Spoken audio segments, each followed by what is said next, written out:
The finals just got a ton of major breaking news. We have updates on both the consoles and as well as the Game Awards, with some additional tidbits like even an official Korean ad that got leaked. We also have to go over some potential Twitch drops as well as what we could see there, and even some odd behavior from the finals website. We got a lot to talk about. What's up, world? Should be back in the river touching on all things the finals. Okay, so let's just jump right into everything because there was a ton that has been coming out and is still coming out through this very hour and minute. But I'm going to try to keep you up to date with everything that's been going on with all the different stuff kind of encapsulated together. Now, first up for like the major news that we have, some of the most confirming news that we have to this date, is that we got an official tweet from Jeff Keighley this morning. And the tweet reads here, "I don't drink coffee, but def need an energy drink for the day ahead." Now, I won't play his video entirely just for other purposes and because it's his source video, of course, but the image here does showcase enough as he's holding up a can of Aspud. And this is one of the biggest teasers from Jeff Keighley that I've ever seen, and that is definitely saying something because Jeff Keighley is definitely known for his teasers and kind of putting things out there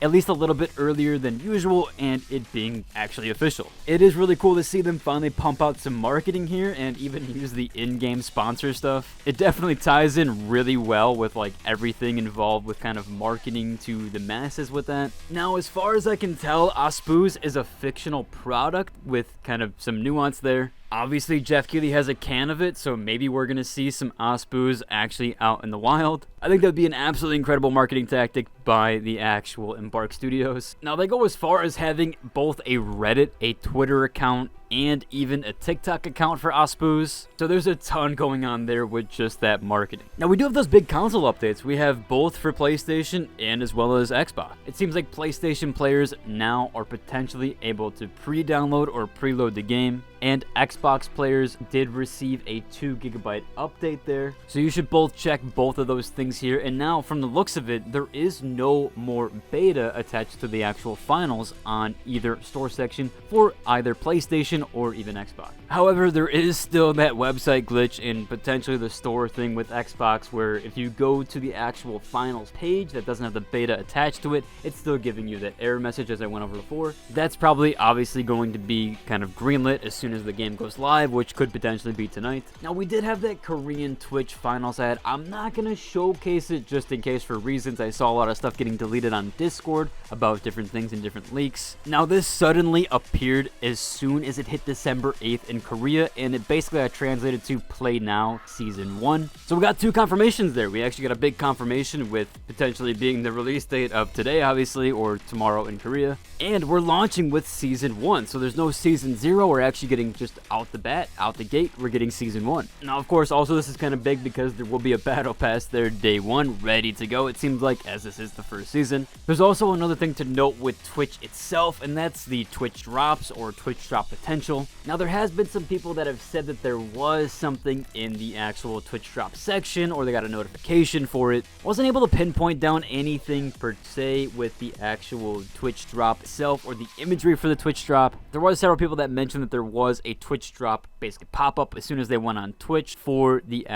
finals. However, as far as I can tell now, we're not getting anything on that update, and I haven't seen any media that leads me to believe that might be the case. I'm mostly thinking that these people are conflating it with the actual Korean ad, although I could be wrong, and I wouldn't be surprised if we did or didn't see Twitch drops within the next day or so. We also have something that's really weird right now about the actual website, but it does make sense for purposes. So as of right now, the bottom links for the website don't actually work. Now, maybe this is just kind of a coincidence, maybe there's some issues there on their back end. However, yeah, they even have like player support here and things like patch notes, which I could definitely see them not having that ready to go, especially if for the actual release. And so I could see them wanting to pull that down because all the stuff that they've changed or all the patch notes prior are probably mostly irrelevant to what it's going to be launching with. And that also even coincides with things like the press and media here that they have. They probably don't want to have all that information ready to go for just the public, general public to see that yet. A lot of that stuff from what I've seen personally is mostly shared on the back end through emails, Discord, at least up until release, as they don't want to spoil anything for the general public. week, so a lot of the press and media kits are taken offline or never put online and kind of just shoveled in the background to people that need them. And now we have a ton of updates coming with Steam and all this stuff going on with that there. Steam actually has the finals on trending right now and is trending on SteamDB. Which, yeah, a ton of people are wishlisting this game and a ton of people are looking up this game currently and seeing what's going on, especially with the Jeff Keighley tweet. Now, there also was some Steam database updates as well to the final. And again, these are very, very small stuff. Like, they just removed partial controller support in one of the categories. Again, just getting ready for launch. But there was 3 updates today, and there was one on the 6th yesterday, but there's been a lot of updates for the database. So that kind of tells us, like, there's a lot of action coming up and a lot of changes, or what just seems like overall in general, them getting ready for launch. Now, there was also someone here who saw basically on Google under a sponsored ad that said the finals is live. Now, this was actually the actual website that had that kind of notation for it on Google. Now, it seems like a lot of commenters haven't been able to see this. However, this person says they woke up at 6 in the morning and were able to get this screenshot.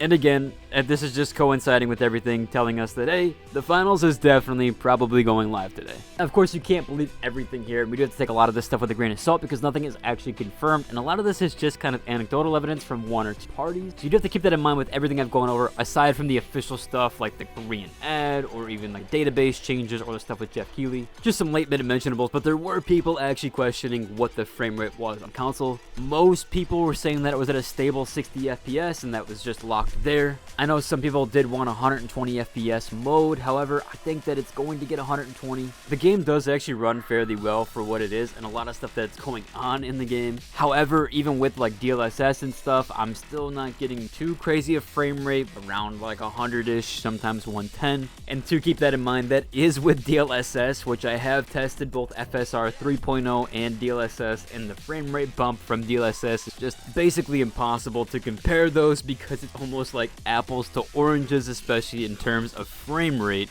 At least from what I've seen, FSR does not give me any FPS increase at all, or it's only by a few or a little bit, whereas DLSS bumps that up quite a bit. And yeah, the consoles don't have DLSS, so I can't see the consoles getting a 120 FPS mode or a performance mode in this yet. Maybe potentially down the road with a like much more downgraded version or downgraded graphically. However, my example for that would be Apex Legends, which has never really got the 120 FPS mode, although on PC I'm able to run with 144 FPS at native. Again, that's probably mostly on the Apex dev and development side of things, but this game does seem a little bit more graphically or at least mechanically and CPU intensive than Apex Legends. There's a lot more going on. Although all the destruction is handled on the cloud, there's still a lot of CPU calculation going on within the game, so there's probably some variance there. We'll have to wait and see on all that stuff, and yeah, nothing is confirmed for now. But if you enjoyed today's video, like and subscribe, and until next deuces.